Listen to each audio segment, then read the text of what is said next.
Tapos, slice ako ng onion, red onion, ang potato.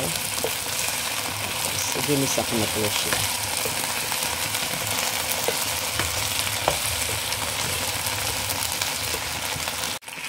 Ilagay ko na ang chicken.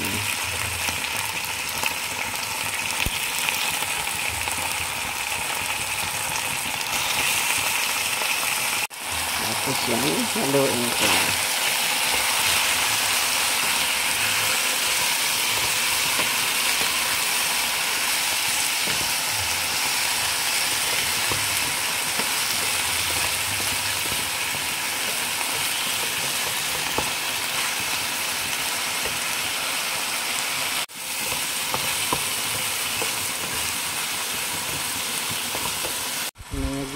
Ito yung aking sauce. Alam niyo kung saan pa yan ang galing. It comes from England. Vindaloo cooking sauce. And it's hot sauce. So, i-pour ko na yan diyan. Ayan. Ito siya ng water.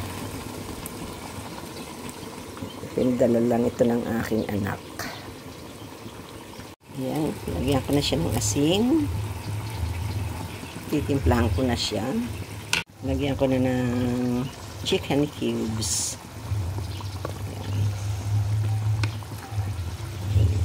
Yan, I let it boil and then cover it. Then simmer it for 20 minutes in a slow heat. Yan, slow heat lang.